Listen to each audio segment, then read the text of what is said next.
Farine. Allez, On va parler des héritages. Page 36, on va faire. 36. Il n'a pas tardé. Et le 8e chapitre, il parle essentiellement de 7 grands sujets. Page 35. Hein, de quoi? Non, bah non. Bah, tu vois. Et parmi ces sujets, on verra, on va évoquer en particulier, la première mission qu'on va faire va nous expliquer comment ça se passe en notion d'héritage, qui est prioritaire, qui est à droit à l'héritage et dans certaines situations qui n'a pas droit. Yesh nochalin ou manchilin, yesh nochalin ve'enan manchilin, yesh manchilin ve'enan nochalin, yesh enan manchilin ve'enan nochalin. On va voir. La suite logique des tombes. Et effectivement, on peut dire qu'effectivement la relation de causalité, elle est qu'on a parlé de conditions de propriété, d'accession à la propriété, et on a parlé en fin de compte effectivement des sépultures. Donc une fois qu'on est mort, on fait hériter. Alors on sait nous que l'héritage chez les juifs il est très particulier. À savoir que généralement quand on a des garçons et des filles, c'est seulement les garçons qui héritent. Que l'héritage il se fait aussi pas seulement au niveau des descendants mais aussi au niveau des ascendants. Que la notion de Bechor elle a une importance au niveau d'héritage puisque le Bechor il a le droit à double part. Et on va voir aussi dans ce chapitre comment on peut expliquer la notion d'exécution testamentaire et de déshéritage.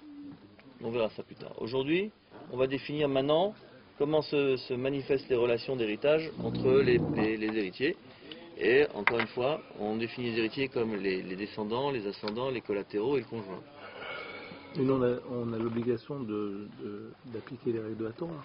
Même dans un pays où les règles sont autres. Voilà. Ce qui est assez un type qui a par exemple deux garçons et deux filles, et qui vient maintenant, en France, c'est pas un problème.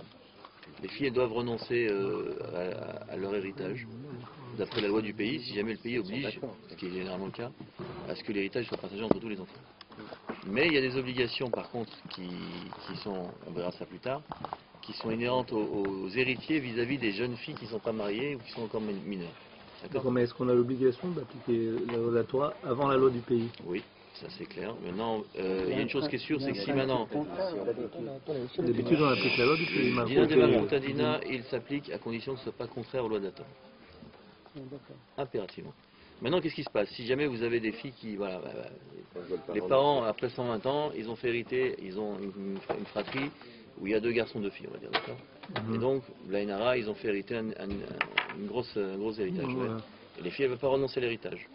Alors, de toute façon, on ne peut pas forcer une jeune fille à renoncer à son héritage si elle ne le veut pas. On doit la convaincre, mais pas la forcer. Ce qui veut dire que si maintenant elle veut faire valoir ses droits à l'héritage concernant la loi française, il faut lui faire comprendre que, ça ne correspond pas à la Torah, mais on peut rien faire contre. D'accord. Mais il est évident qu'en plus de ça, le premier-né, si par exemple il y a trois héritiers et trois garçons, on ne doit pas diviser par 3 l'héritage, on doit diviser par 4. Le premier-né, il a le droit maintenant à deux parts. Donc là aussi, c'est quelque chose auquel on doit maintenant... C'est difficile à faire avaler. Bon, en tous les cas, sachez que la femme, elle n'hérite pas de son mari. Dès lors que, de toute façon, elle a le droit, elle a entre guillemets, si elle n'est pas divorcée, elle est veuve, elle a le droit maintenant à un montant qui a été assigné dans la Ktuva. Donc, ce qui fait que les héritiers, ils ont l'obligation déjà d'entretenir la mère et de lui donner ce qu'elle aurait dû recevoir au niveau de la Ktuva. D'accord? Ça, c'est une chose. Et les filles non plus n'héritent pas. Et on va voir ici maintenant tout un cas de relation. Et on va voir qu'il y a des relations qui sont dans les deux sens ou dans un seul sens. Et c'est ça les 4 situations dont on va parler aujourd'hui. D'accord? Alors voilà ce que nous dit la Mishnah. Excuse-moi. Oui. La Torah donne un exemple pourquoi les filles n'héritent pas. Oui. Quel exemple? C'est une grande discussion dans la Gemara. Pourquoi les filles n'héritent pas? Parce que c'est marqué comme ça que quand on fait Birkat Hamazon, on fait une bénédiction, on remercie Akadosh Baruch Hu.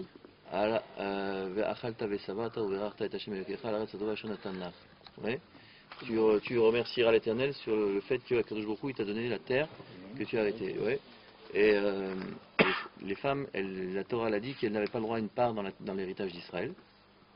La terre d'Israël est partagée entre les hommes et pas entre les femmes.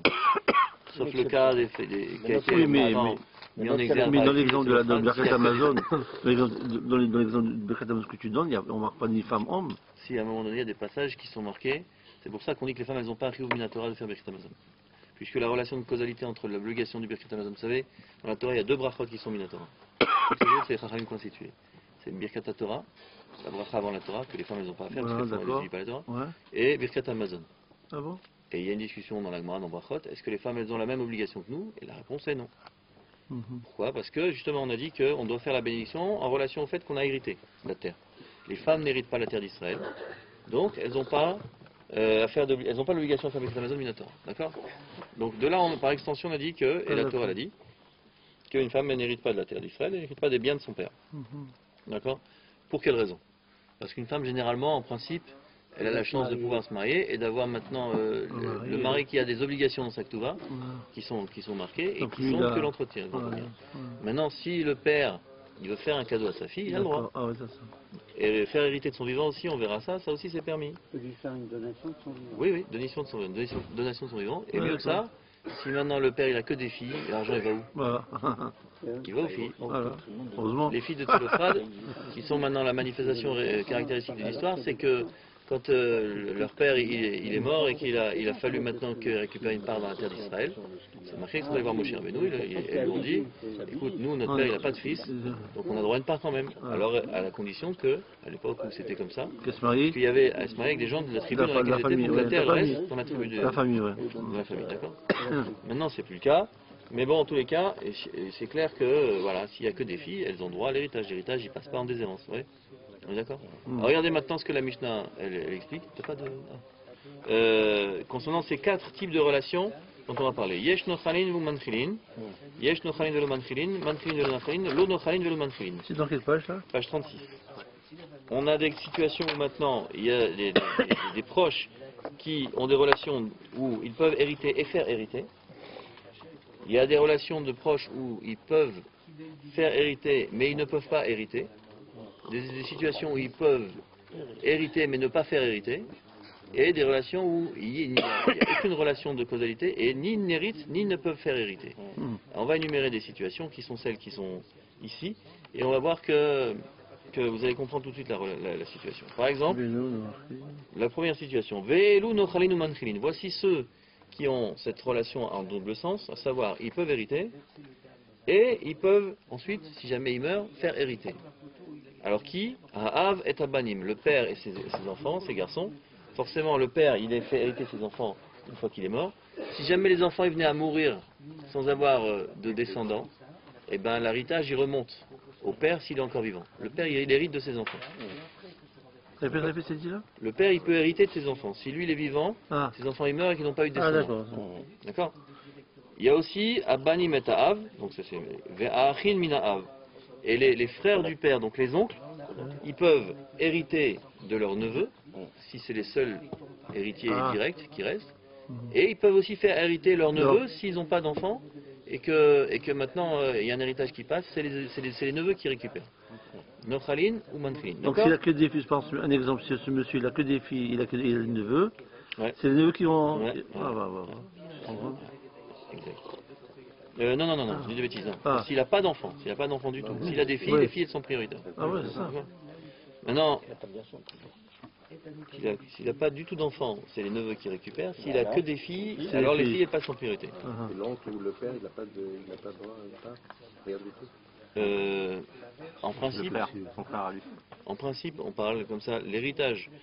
Il y a une notion de priorité, on verra ça plus tard, mais il y a une notion de priorité. C'est les descendants d'abord, les descendants mâles, Proche. après les ascendants, après les collatéraux et collatéraux des ascendants. D'accord? C'est-à-dire, les enfants héritent des parents. Ben, en fonction du nombre d'héritiers qui restent, on va partager. Non, mais s'il n'a que des filles. Ah, s'il n'y a que des filles, ben alors c'est les filles qui sont prioritaires. On Et parle... l'oncle ou le père n'a le droit rien du tout. Non. D'accord. C'était ça. Si jamais maintenant on a... la priorité c'est quoi? Un père il donne à son fils. S'il n'a pas de fils, il va donner à son père. S'il n'a plus de père, il donne à ses frères. D'accord. C'est comme ça que ça se passe. Ouais. Et après... et la femme n'hérite pas, hein, jamais. On va voir tout de suite. Et après c'est filles. Non, s'il n'y a que des filles, alors il passe avant le père et les frères. Avant le père, c'est ça. Alors regardez, Aïch et Imo, Ve'aish et ishto, ubne achayot, no chalin velo manchilin. Deuxième situation, j'hérite, mais je ne peux pas faire hériter. Qui? Un homme de sa mère, il hérite. Mais si un homme, il hérite de sa mère. Oui. Ça, c'est un truc. Si une femme, elle avait des biens qu'elle a reçus de ses parents, ou elle a travaillé, elle a eu un gros héritage, ou elle a gagné au loto, ce que vous voulez, ça, c'est le fils qui hérite. Par contre, si jamais maintenant, le fils, il venait à mourir sans héritier, la mère, elle n'hérite pas de son fils. Nochalin velo manchilin. D'accord? Et l'héritage, il va où? Il va aux frères, aux cousins, aux oncles, à la famille du père. Pourquoi si c'était le père, c'est remonté chez lui et pas si c'est la mère? Parce que ça, c'est marqué dans la Torah que les femmes n'héritent pas. Mais tout à l'heure, on avait expliqué parce que dans le cas où elle va se marier, son mari va l'assumer. Sinon, Oui. on ne peut pas répondre ça. Mais la mère, elle a été assumée par son mari. Mais maintenant, elle n'a plus rien puisqu'elle a fait hériter. Ah non, elle n'a pas plus rien. Si jamais elle est vivante et que le fils, il meurt avant elle, elle a des biens. Elle a au moins sa ketouva si jamais elle a été mariée. Il faut bonner les souvenirs, les gens qui remontent à... Non, elle est pas... C'est le mari qui hérite la femme. Le mari, Qu'elle a des biens. on va voir. Qu'elle n'a pas de Il y a deux descendants. choses. Il y a deux choses encore une fois. Si maintenant une femme elle vient se marier, elle amène rien avec elle. Oui, si ce n'est la dot. On considère qu'elle revienne au mari. Si jamais maintenant le mari il meurt, la femme elle a droit à rien dans les biens du mari. Simplement elle a droit à ce qui est marqué dans la ketouva. C'est pour ça qu'il y en a qui marquent une certaine somme pour que justement, si jamais elle venait à se retrouver toute seule, eh ben, elle a le droit maintenant à ces biens-là, ça s'appelle des biens qui sont en super privilège. D'accord? Et donc l'héritage il paye pour ça. Son. Nirse Milog, Son ou Barzel. Ouais, ça c'est des biens. Non mais ça c'est indépendant ça de toute façon. Indépendamment de ce qui est marqué dans la ketouva, ça c'est des biens, ça rentre pas dans l'héritage. Ça vient même pas dans l'héritage. Elle a amené avec Ouais, pour elle, pour qu'elle ensuite elle récupère ça. Ouais. Alors regardez, donc un homme et sa mère, la notion d'héritage elle est dans un sens, c'est-à-dire il hérite de sa mère mais elle n'hérite pas de son fils. Haïch et Ishto, un homme il peut hériter de sa femme. Voilà, si jamais elle venait à mourir et qu'elle avait des biens dont il a parlé Marcel, qui s'appelle Nirse Milog, Tsanou Barzel, c'est les biens qu'elle a reçus, soit que son père lui a donné avant l'héritage. On a dit que ces biens-là, ils sont inscrits dans la ketouva.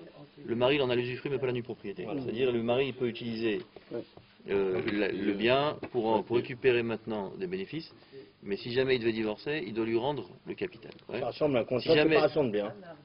Oui, de toute façon la Sans qu'il y ait ketouva c'est un contrat. contrat. Ouais. Sachez que la Voilà. ketouva c'est un contrat de mariage, vous savez ça? Ouais. Nous on est régi sous le régime pas des communautés de biens, mais d'un contrat de mariage. La ketouva c'est un contrat de mariage. Parce que tous les biens de la femme, ils vont se marier. Pas nécessairement, non. Ce qui est marqué, ce qui est inscrit à la ketouva avant le mariage, ça ne revient pas au mari. Il a juste le droit d'en profiter, mais pas de Mais usufruit, quoi. voilà. Il peut même les vendre à condition qu'au moment où ils doivent les rendre, il doit rendre la valeur qui était inscrite dans la ketouva. Avec l'accord de la femme. S'il y a un divorce. Non, Pourquoi? Non. C'est bien elle. non, non. Il ne veut pas les vendre sans son Non, accord. non, non, non. À partir du moment où c'est inscrit dans la ketouva, il peut faire ce qu'il veut. Mais Non, non. ça, c'est ce que tu dis que s'il y a un divorce. S'il y Ou un a, décès, s'il y a- ou il y a un- s'il y a décès, qu'est-ce qui se passe? Pareil, ça c'est des biens qui ont le droit à la femme. Les héritiers, supposez que le mari il avait des enfants d'une autre femme. Ils ne peuvent pas hériter des biens de la deuxième D'accord. femme. Ça c'est marqué dans la ketouva. Que ces biens-là, même si le mari par exemple, il a dit voilà je vais faire une affaire, il y avait un hôtel particulier du Victor Hugo, dans le 16e à Paris. Ah, on revient à Ouais. ce que tu m'as- Il y avait longtemps. Plus longtemps, ouais. Il a mis pas longtemps. Moi, à mon avis, il a loupé la vente, là. Non, à mon avis, il l'a encore. Ça, c'est pour ceux qui suivent depuis le début, qui savent que l'hôtel Voilà. il est... Victor Hugo, ouais. Qu'un faible pour cet hôtel. Ça devient Donc- fantastique, ce truc. qu'est-ce que tu veux Donc là, il doit avoir une malédiction, il n'est jamais vendu. Ah, c'est celle-là. En tout cas, cet immeuble-là, l'immeuble il rapporte des loyers. Les loyers ils reviennent de droit au mari. Le mari il dit maintenant voilà, je veux le vendre. Alors si maintenant il était inscrit dans la ketouva à un montant, ouais, quand ils doivent se séparer ou qu'il meurt, on récupère le montant qu'il y a sur la ketouva et on va récupérer de l'héritage du mari. Ou alors, quand il divorce, il doit lui rembourser la valeur. Donc, Donc pour ce il y a faire, intérêt, si jamais maintenant le mari il a fait une super affaire, c'était inscrit 15 millions dans la ketouva et qu'il a vendu 25, il donne que 15. Mais s'il a vendu 5 millions et qu'il a marqué 15, il doit donner 15 quand même. Vous comprenez? Et il peut Mais faire tous les la- loyers, c'est pour il peut faire la prestation. Est-ce que la femme peut s'opposer à que son mari... Non. Donc il dispose des biens de sa femme, sans son accord. Non, il dispose pas. Mais quoi? Il vend sans son accord. Non, il a des obligations. Non, mais c'est la question des obligations. Tu me dis qu'il peut acheter Mais sans si son accord. ils s'entendent pas, et puis le mari par vengeance, hein, alors, Ouais, Non. mais vous Si savez, j'arrive pas à comprendre comment il va lui donner 15 s'il a vendu 5. eh ben, il se débrouille. Le mec, D'où il va sortir. l'empreinte. Une carambouille. David, il l'a pas vendu, il est toujours là-dessus. De toute façon, le mec, s'il vend l'immeuble à Victorio, c'est vraiment un crétin. Parce que franchement, avec le loyer qu'il prend tous les mois. Il a réussi à le louer. Allez, on y Oui, va. de toute façon, maintenant, revenez sur Terre, réveillez-vous, les gars. non, mais il y a des Réveillez-vous, réveillez-vous. Il y a des conflits, il faut voir comment les. Si la femme, elle voit que son mari, il est là-bas ou. Donc il rembourse alors, à qui au cas du décès de la femme, c'est bien là qui sont dans la Alors Cuba. c'est bien là. Il les rembourse à qui le Alors, mari? si elle a des enfants d'un premier mariage, les enfants, ils récupèrent en priorité. Non, si elle n'a pas. Si elle n'a pas, les enfants, ils récupèrent. Alors, lui, il récupère le mari. Ah, voilà. Le mari, il hérite de sa femme. Ah, le mari hérite de sa femme, Non, mais d'accord. ça, mais si, parce qu'il y a une notion d'héritage. La femme étant morte, il n'y a plus de raison de contrat. D'accord. Bah, le contrat qui reliait le mari et la femme, il n'y a plus lieu C'est d'être. ce que je te dis, il s'applique qu'en cas de divorce. Non, si le mari meurt avant elle. Si la femme meurt avant lui, elle fait hériter son mari, mais si le mari meurt avant elle, le contrat, c'est que... Il n'y a pas de notion de veuve joyeuse chez nous. Denis, il y a deux choses. Des biens qui sont inscrits dans la Kouva, qui reviennent à la femme. Ces biens, ils reviennent de droit. Si le mari meurt, les héritiers ne peuvent pas prétendre, ils disent, ah mais il y avait un hôtel à Victor Hugo. Si la femme, elle meurt en premier, le mari, il récupère. Ça, c'est un contrat de mariage qui stipule que les biens reviennent à la femme. Voilà, d'accord. D'accord. Si le mari le vend les biens de sa femme, il vient à mourir, et il les vend, et il vient à mourir. Les héritiers vont payer. On se sert dans l'héritage du mari. Pour le moment, tout le monde, comme dirait Daniel, tout le monde est vivant. Daniel, tu as continue. bien dit que si le mari, il a besoin de cet argent qui est à sa femme, voire même d'une propriété qu'elle a pour la vente, pour ses besoins personnels, il peut sans son accord, alors que c'est des biens à elle, c'est marqué sur la Kouva, il peut en disposer. On est bien d'accord. Non, il a usufruit avec une restriction, c'est qu'il peut maintenant, il s'est engagé, puisqu'il y a une valeur, à partir du moment où c'est inscrit dans la Kouva, alors il peut faire ce qu'il veut avec le bien, à partir du moment où il est redevable de la valeur. C'est-à-dire, c'est pas un bien en soi. Non, c'est un redevable. Moi, je parle de l'opération. Comment peut-il faire cette opération sans l'accord de sa femme? Alors, il dit, il n'y a même pas besoin de l'accord. C'est ça, ce que Attendez, on parle, soyons quand même réalistes. Quand les gens ils se marient pour l'argent, effectivement, il vaut mieux faire attention, il vaut mieux laisser là, il vaut mieux que même tout mettre. Il est bien en dehors. Et vous savez que la Gemara elle discute de ça dans Ktuvot, et elle explique que le père, lui, ça n'intéresse pas de donner des biens à sa fille, sachant que ça va revenir ensuite aux héritiers du mari de sa fille. Si par exemple, les enfants alors c'est pour ça que la Torah elle a mis spécifiquement C'est les petits-enfants quand même. Non, c'est pas d'un premier mariage. D'accord. Monsieur Reuven, il avait des enfants d'un premier mariage, il se mariait avec Madame Sarah, et le père de Sarah, il lui fait cadeau tout un tas d'héritages. Et si jamais elle venait à mourir, ou si jamais lui venait à mourir, et c'est marqué spécifiquement dans ces conditions, que les enfants de ce monsieur-là, ils n'ont pas d'héritage dans la part de la femme. Si jamais elle meurt avant lui, le mari, il hérite de sa femme, ça c'est clair. Et donc ensuite les enfants de ce monsieur ils peuvent récupérer. Voilà. Et si jamais elle avait des enfants d'un autre mariage, elle d'abord, c'est bien là, ils sont comment on appelle ça, méchants abadim, comment on dit en français, voilà. Ils sont hypothéqués, il y a un droit de priorité des enfants de cette femme à elle, surtout si c'est des filles. D'accord. Pour que l'héritage il reste dans la famille de la femme, plutôt que ça aille dans une famille qui est complètement étrangère. D'accord. Reviendons. En avance. Revenons sur Terre. En tout cas, donc le père, le mari et sa mère, le monsieur et sa mère, Aïch et Tishto ou Bnei Achayot. On a dit aussi, voilà, les enfants des sœurs du père, donc les enfants des tantes aussi, ils héritent de leur tante, mais ils ne peuvent pas faire hériter leur tante. Ça aussi, c'est une relation qui est unilatérale On est Nochalim et Ou Matrilin. Bnei Achayot, Nochalim, Bnei Achayot, les fils des sœurs. les fils des sœurs. C'est-à-dire les fils des tantes, les neveux, pardon, les fils des tantes, Les cousines, les cousines, les cousines. voilà. Eux ils héritent de leur tante, mais ils héritent pas, ils font pas hériter. Nochalim velo manchilin, ça c'est la deuxième situation. Troisième Mais ils situation, héritent de qui? De leur mère? Non. Non, de leur tante. De qui Leur ils tante. héritent? les tantes elles font hériter les neveux. Non, bah, c'est leur mère.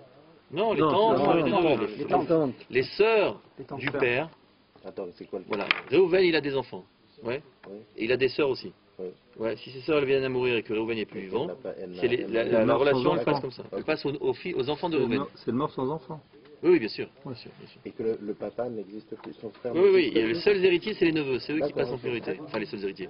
C'est les héritiers qui sont prioritaires par rapport à tous les Il faut autres. faire un tableau Excel. Hein. Oui, je pense. Ce schéma. Autre situation, Morishin, Venan, Yorshin, ils se font hériter mais sans pouvoir hériter. Alors là, on a dit, c'est une femme vis-à-vis de ses enfants et vis-à-vis de son mari. Aïcha et Banea, Ve Aïcha et Baala, Ve Ache Ahem. Alors regardez, une femme, elle fait hériter ses enfants. Mais par contre, si les enfants ils meurent avant elle, ils ne peuvent pas faire passer l'héritage à leur mère. Oui. Aïcha et Bala, une femme à son mari. Encore une fois, ça on l'a déjà vu. Mais le mari ne fait pas hériter sa femme. Ve Ache Ahem, et les frères de la mère, eux aussi, ils font hériter, mais ils n'héritent pas. Ouais, entre eux. Les frères de la mère, ils n'héritent pas. Ils héritent de cette dame-là. Mais cette dame-là, elle ne peut pas hériter de ses frères. D'accord? Ok?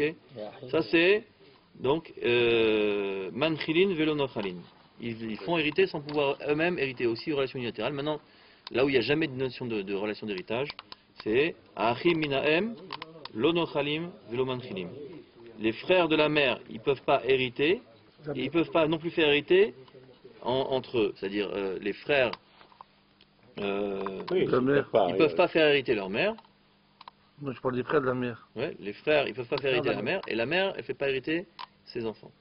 Ouais, d'accord? C'est son mari qui récupère. D'accord? Voilà ce qu'on pouvait apprendre de la Mishnah d'aujourd'hui. Ok?